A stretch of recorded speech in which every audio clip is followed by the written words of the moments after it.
Hello and welcome back. एक बार फिर से आपका स्वागत है हमारे YouTube channel smart study by Mohit पर। आज की इस वीडियो में हम पढ़ने वाले हैं मैकेविटी द मिस्टिक कैट की समरी, जिसे टी.एस. इलियट ने लिखा है। टी.एस. इलियट अमेरिका से बिलोंग करते थे, बाद में वो इंग्लैंड शिफ्ट हो गए। मैंने इस पोएम को इंग्लिश के साथ साथ हिंदी में भी एक्सप्लेन कर दिया है ताकि आपको कोई प्रॉब्लम नहीं हो। यह आपका पोएट्री का चैप्टर नंबर 7 है और अभी इस वीडियो में मैं आप लोगों को इसकी समरी बताने वाला हूँ। बिल्कुल ऐसी समरी जो आपको एग्जाम में बिल्कुल ऐसे ही लिखना है, इजी लैंग्वेज में। अगर आपको हर चैप्टर की समरी चाहिए तो आप हमारे प्लेलिस्ट पर विजिट करें। प्लेलिस्ट में आपको A to Z चैप्टर की समरी मिल जाएगी। उस प्लेलिस्ट का लिंक मैं डिस्क्रिप्शन बॉक्स में डाल दूंगा, वहाँ से जाकर आप देख सकते हैं। चलिए इस वीडियो को शुरू करते हैं। उससे पहले आपसे एक रिक्वेस्ट है कि अगर आप अभी तक हमारे चैनल को सब्सक्राइब नहीं किए हैं तो प्लीज़ सब्सक्राइब कर दें, साथ ही बेल आइकन भी प्रेस कर दें ताकि अगली वीडियो की नोटिफिकेशन आपको सबसे पहले मिल सके। आगे बढ़ते हैं उससे पहले हम बता देना चाहते हैं कि हम समरी को कैसे लिखेंगे, क्योंकि बिना समरी को समझे हुए आप बढ़िया समरी नहीं लिख सकते हैं। हम हर चैप्टर की समरी को स्टार्ट करने से पहले यह बता देता हूँ कि समरी कैसे लिखते हैं। How to write a summary. आपको किसी भी चैप्टर पे समरी लिखने के लिए आपको ये 3 स्टेप फॉलो करना पड़ेगा। Step 1, step 2, step 3। देखिए स्टेप 1 में कैसे क्या करना होता है। स्टार्टिंग में स्टेप 1 में आपको सबसे पहले एक ऑसम सा स्टार्ट देना है, जिसके लिए आपको एक पैराग्राफ लिखना है स्टार्टिंग के लिए। स्टेप 2 में आपको समरी का बॉडी लिखना होता है। इसमें आपको कम से कम 2 से 3 पैराग्राफ लिखना है शॉर्ट में। स्टेप 3 में आपको समरी को कंक्लूड करना होता है। इसमें आपको कम से कम एक पैराग्राफ लिखना है, यानी टोटल 4 से 5 पैराग्राफ में आप किसी भी समरी को आप आसानी से लिख सकते हैं। देखिए स्टार्टिंग कैसे करना होता है। Step 1, give an awesome start. आपको सबसे पहले एक संदार से शुरुआत करनी है। वो कैसे करना है। Mention the poem and poet name. सबसे पहले आपको पोएम का नाम लिखना है। सपोज डैट मुझे मैकेविटी द मिस्टिक कैट पे समरी लिखना है। सबसे पहले इस पोएम का नाम लिख देंगे एंड देन पोएट का नाम टी.एस. इलियट, साथ में ये दोनों लिख देना है। उसके बाद टाइप ऑफ द पोएम, ये पोएम किस टाइप का है। तो यह एक लाइट पोएम है। हम आपको आगे बताएंगे कि लाइट पोएम क्या होती है। एंड आखिर में the theme of the poem, आखिर में पोएम में कौन सी बात की गई है, ये भी हम इंट्रोडक्शन में बताएंगे। उसके बाद आपको इतना ही, फर्स्ट पैराग्राफ में आपको इतना कंप्लीट करना है। उसके बाद बीच में बॉडी लिखना होता है समरी का। स्टेप 2 में टेक एटलीस्ट 2 और 3 पैराग्राफ इन शॉर्ट। कम से कम 2 से 3 पैराग्राफ में लिखना होगा आपको शॉर्ट में। और लास्ट में क्या करना होता है, लास्टली कंक्लूड योर समरी। आपको समरी को कंक्लूड करना होता है। वो कैसे करेंगे, just mention how was the writer work, मतलब राइटर का वर्क कैसा था। लास्ट पैराग्राफ में लगना चाहिए कि यहाँ पर समरी खत्म होने वाला है, ऐसा लिखना है आपको। इसलिए आपको लास्ट में राइटर का वर्क लिखना है, उनका काम कैसा था, एंड साथ में मैसेज ऑफ द चैप्टर। और मतलब कि चैप्टर में कोई ऐसा संदेश जो राइटर देना चाहते हैं। Is there any message with the writer wants to give, you also have to mention that. इतना सारा आपको मेंशन करना है लास्ट पैराग्राफ में, यानी टोटल 4 पैराग्राफ में आप समरी को इजीली लिख सकते हैं। फर्स्ट पैराग्राफ स्टार्टिंग के लिए, सेकंड और थर्ड पैराग्राफ में आपको समरी का बॉडी लिखना है। लास्ट पैराग्राफ नंबर 4 में आपको समरी को कंक्लूड करना है। ये 3 स्टेप फॉलो करके आप इजली समरी को, इस पोएम का इंट्रोडक्शन को हम अच्छी तरह से समझेंगे। ये आपको अच्छे से कंप्लीट कर लेना है। यहाँ से कन्फर्म है कि एग्जाम में ऑब्जेक्टिव आ जाएगा। सो आप इसे अच्छे से कंप्लीट कीजिए। मैकेविटी द मिस्ट्री कैट, ये आपका पोएम का नाम है, एक रहस्यमयी बिल्ली। ये आपका पोएट्री का चैप्टर नंबर 7 है। इंट्रोडक्शन को स्टार्ट करने से पहले हम आपको इस पोएम के मेन कैरेक्टर के बारे में बता देना चाहता हूँ। ये जो पोएम का नाम है मैकेविटी द मिस्ट्री कैट, इस पोएम का मुख्य किरदार मैकेविटी नामक एक बिल्ला है। इस पोएम का मुख्य किरदार कौन है, मैकेविटी नामक एक बिल्ला है। मैंने बिल्ला इसलिए लिखा क्योंकि इसको पढ़ते समय अक्सर लोगों को कन्फ्यूज़न हो जाता है। वैसे भी जब आप इस पोएम को पढ़ेंगे तो पाएंगे पोएट ने, ये जो पोएट हैं टी.एस. इलियट, पोएट ने मैकेविटी को ही से संबोधित किया है, इसलिए मैंने इसे बिल्ला से संबोधित किया है। अगर आपको इस पोएम का टाइप पूछे तो आप क्या बोलेंगे, यह एक लाइट पोएम है। आप वहाँ पे देख सकते हैं मैकेविटी द मिस्टिक कैट, यह किस टाइप का पोएम है, यह एक लाइट पोएम है। यहाँ पर लाइट पोएम का मतलब है यह कोई गंभीर कविता नहीं है, कोई सीरियस वाला पोएम नहीं है। आप अपने बुक में दिखेगा तो यह एक बहुत लंबी पोएम है, लेकिन यह कोई एक गंभीर सा पोएम नहीं है जिस पर आप खूब एनालिसिस करें।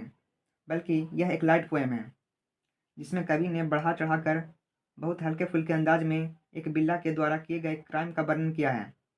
यहाँ पर लाइट पोएम का अर्थ है एक ऐसी कविता जिसे हंसने हंसाने के उद्देश्य से लिखा गया हो, लेकिन पोएट ने इसमें कमाल के राइमिंग टोन यूज किया है। जब आप इसे पढ़ेंगे तो आप पाएंगे।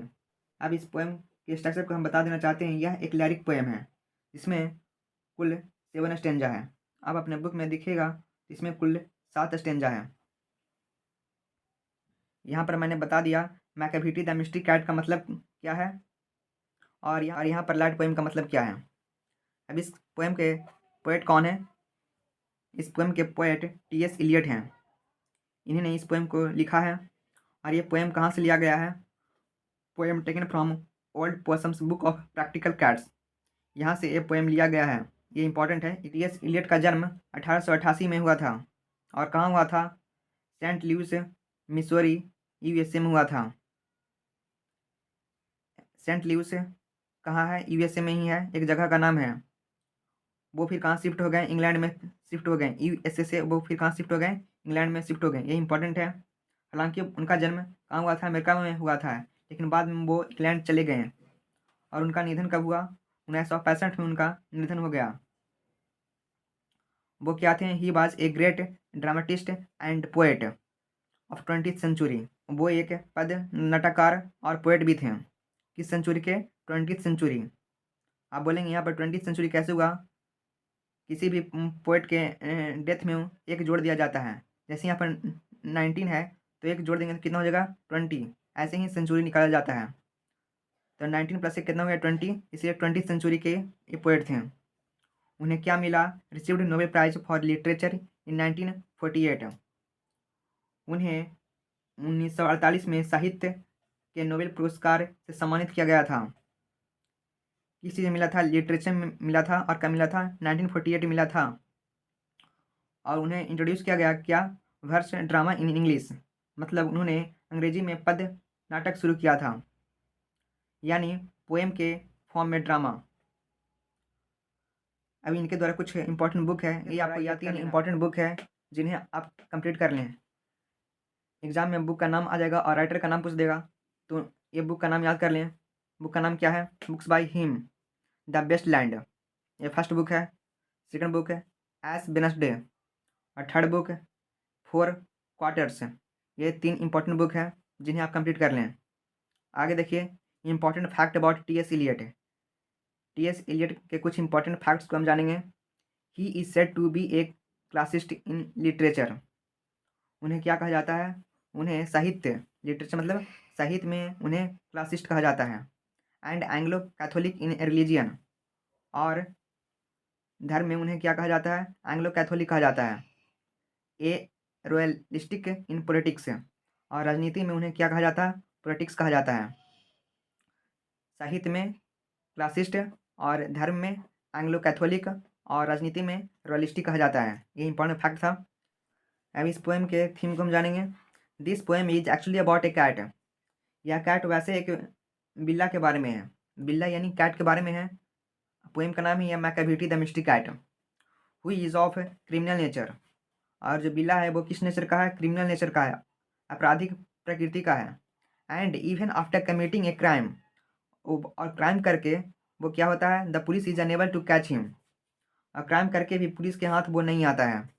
But behind the scene the poet is actually attacking those anti social element in a comic वे।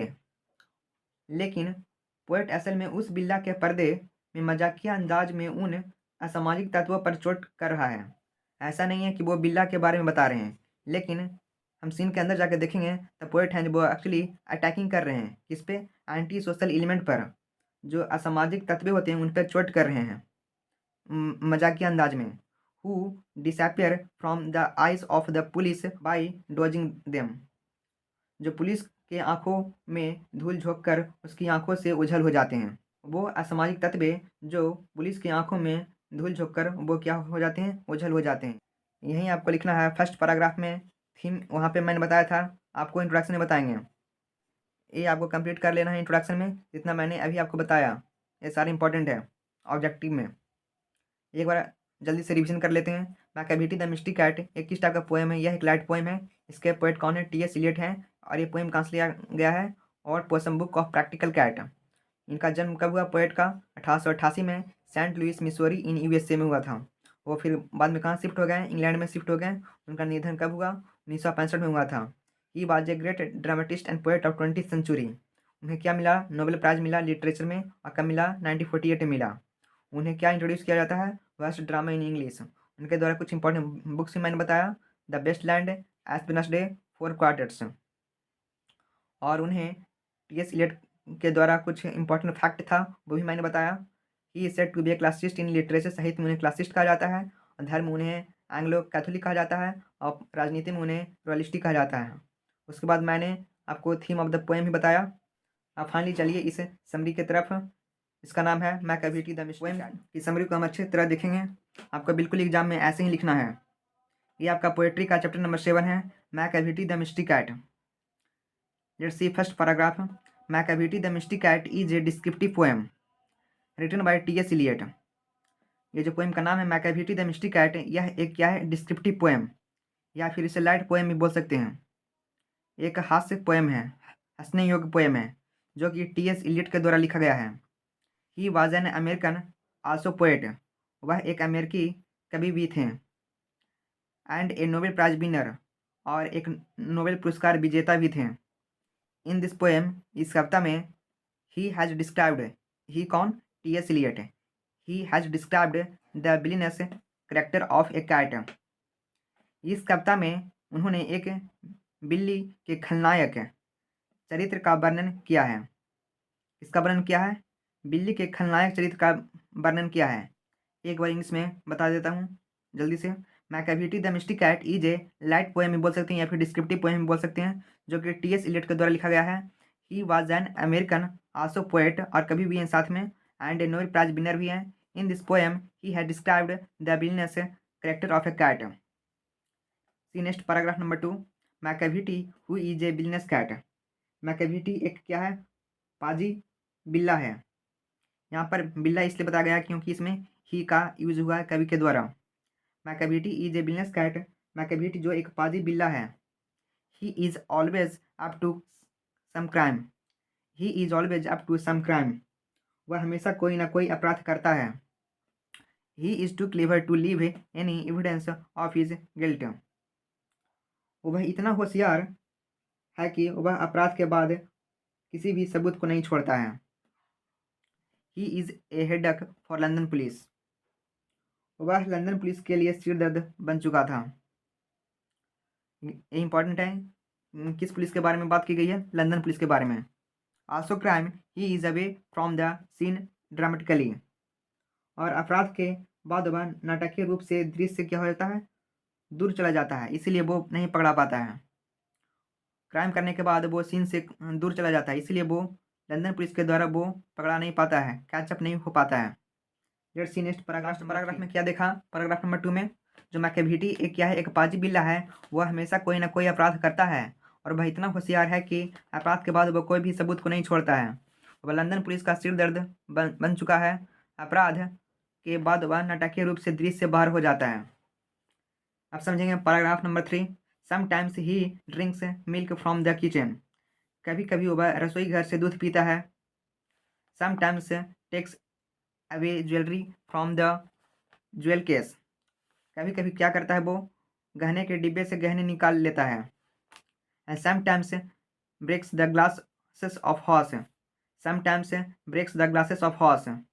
फिर क्या करता है? कभी कभी घर के शीशे को तोड़ देता है। He does a dozen of crime. वह दर्जनों अपराध करता है। बट अवे फ्रॉम हैंड, लेकिन वह किसी के हाथ नहीं आता है। सो फाइनली, इसीलिए अंत में the poet compares her to the Napoleon. इसलिए अंत में पोएट हैं, उसकी तुलना किससे करते हैं? नेपोलियन से करते हैं। आपने नेपोलियन के बारे में स्टोरी को पढ़े होंगे, इसलिए उसकी तुलना किससे करते हैं? नेपोलियन से करते हैं। लास्ट पैराग्राफ में आपको ऐसे लिखना है बिल्कुल, it's really a fantastic poem. वास्तव में यह एक शानदार पोएम है। इनके द्वारा? Bye T S. इलियट के द्वारा। Where he has wonderfully drawn the character sketch of a monster cat. वास्तव में यह एक शानदार कविता है टी एस इलियट के द्वारा, जहाँ उन्होंने एक राक्षस रूपी बिल्ली का आश्चर्यजनक रूप से चित्रण किया है। यही था आपका इजी लैंग्वेज में समरी। उम्मीद करता हूँ ये आपको अच्छे तरह से समझ में आ गया होगा। यदि आपका कोई प्रश्न है तो इस वीडियो के कमेंट सेक्शन में पूछ सकते हैं। कृपया आप इस वीडियो को लाइक और शेयर जरूर कीजिए। Thanks for watching.